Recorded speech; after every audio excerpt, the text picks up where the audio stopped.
Jadi sebetulnya selama ini masyarakat banyak yang beranggapan bahwa migrain itu adalah sakit kepala sebelah. Padahal sebetulnya itu bukan hal yang betul ya, alias salah.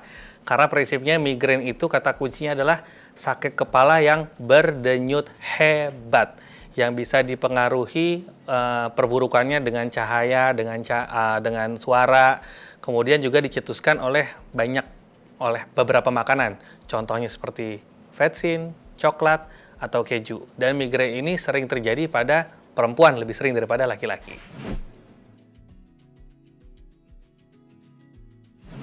Jadi gejala yang paling khas dari migrain adalah sakit kepala berdenyut hebat. Artinya hebat di sini biasanya pasien tidak bisa melakukan aktivitas lagi. Jadi yang namanya sakit kepalanya benar-benar membuat pasien itu tidak bisa pergi bekerja, tidak bisa pergi ke pasar, tidak bisa pergi sekolah. Jadi benar-benar hanya bisa tiduran saja. Dan durasinya sekitar 4-72 jam. Jadi kalau ada yang merasakan sakit kepala lebih dari seminggu, sudah pasti bukan migrain. Dari data statistik, sakit kepala primer atau sakit kepala yang tidak berbahaya ini, contohnya migrain, meskipun dia mengganggu tapi sebetulnya tidak berbahaya ya, memang sering terjadi pada wanita.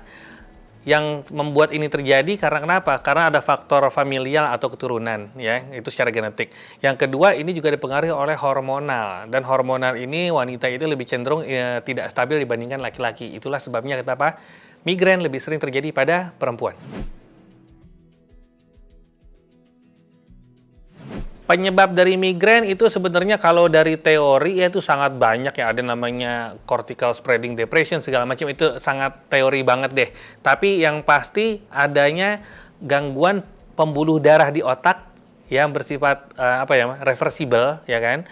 Nah, ini dipengaruhi oleh beberapa pencetusnya yang tadi disebutkan, misalnya misalnya keju, misalnya coklat, atau misalnya vetsin. Tapi bukan, selain yang 3 ini pun masih mungkin ya. Jadi biasanya hanya pasiennya yang tahu kalau setelah mengkonsumsi apa dia muncul keluhan sakit kepala berdenyut hebat ini. Kalau dari stres sendiri ke arah migrain sebetulnya tidak ada bukti ilmiah ya. Tapi kalau untuk jenis sakit kepala yang lain mungkin stres iya.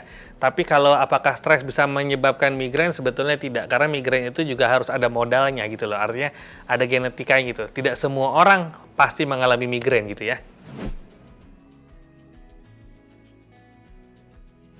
Mengenai pencegahan dari migrain, sebetulnya migrain ini kalau memang sudah terjadi, maka harus diberikan obat-obat yang kita sebut abortif atau obat-obat yang menghilangkan sakit kepala. Tapi ada kriterianya, apabila migrain ini sangat sering dan mengganggu aktivitas, maka harus dikonsulkan ke dokter spesialis saraf terdekat untuk dilakukan terapi pencegahan atau namanya terapi profilaksis, yaitu dengan pemberian obat-obatan tertentu yang bisa mencegah kekambuhan migrain sehingga aktivitas bisa kembali normal.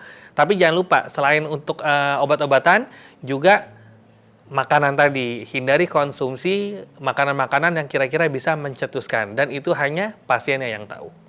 Demikian penjelasan tentang migrain. Saya Dr. Ziki Yombana, sampai berjumpa di episode selanjutnya.